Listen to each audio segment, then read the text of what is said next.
I am not a big risk taker, and I kind of tend toward the safety side of things. However, when I was 38 and had not been married or had children yet, and I really wanted children, I started thinking about, how to make that happen. And I adopted my daughter from India. And so I was single, and it took a lot of guts. And I don't know what must have come over me at that time, because I still sometimes am surprised at myself that I took that big chance. But I'm very grateful that I did. And definitely made me proud that I went through with it, because it totally changed my life.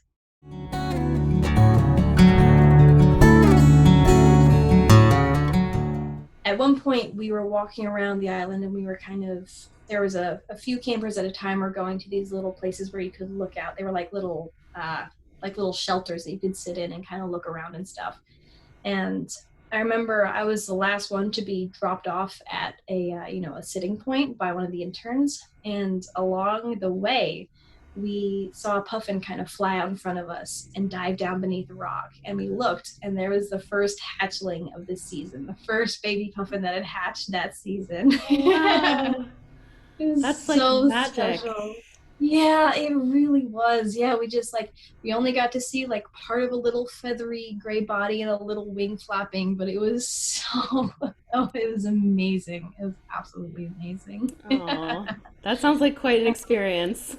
Yeah, that was definitely a life-changing experience. That was very much like, yeah, this is what I want to do for the rest of my life.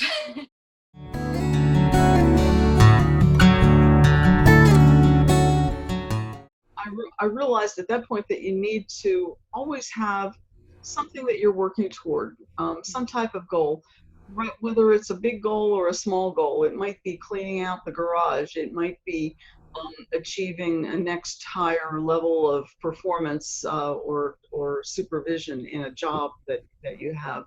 It can be something big, it can be something small. But especially in this time of being kind of shut down from other activities, you need to have little things that you can work towards. So I'm always looking for a goal that I can try to work toward. And because I'm involved in academia, I'm always looking ahead to the next semester. And that's a wonderful thing to be able to plan, like 6 months ahead what we're going to be doing. And so it gives me some type of a future perspective.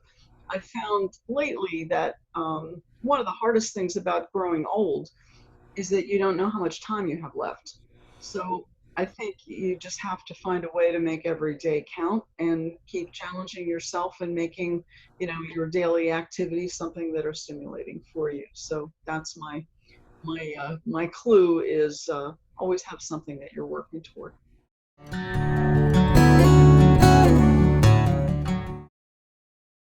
And I know, given my 28 years, well, a little over 28 years, I saw a lot of changes.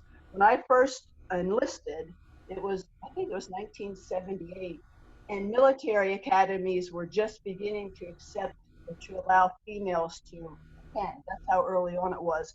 And when I first enlisted, there were basically two main paths for women. One was like the clerical field or the nursing field. By the time I retired, almost every position is open for women. In my Air Guard unit, I saw the first female pilot take position, the first electronic combat specialist take position. I saw a lot of firsts, which was really neat.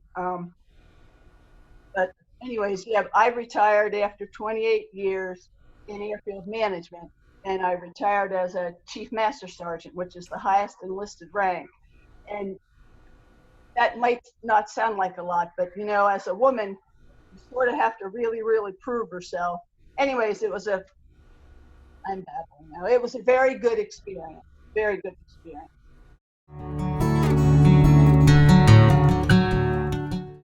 And my godmother likes to tell a story about how she came into breakfast one day and Cookie and I were sitting there, and I was like maybe 2 feet tall, right? Cookie was 6 feet tall.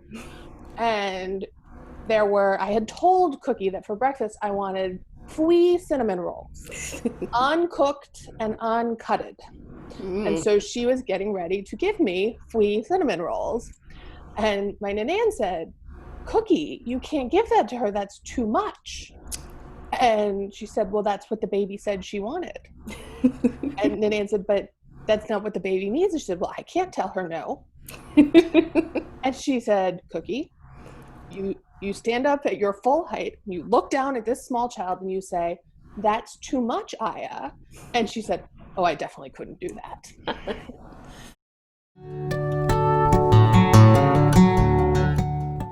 So I have another question. What is something that you wish adults would do differently?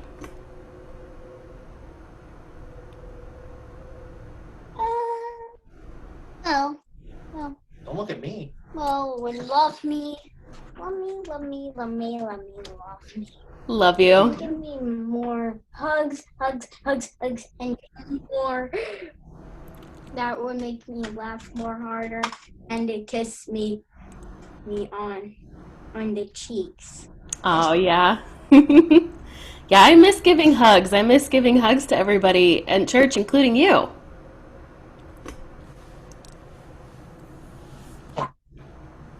Aw.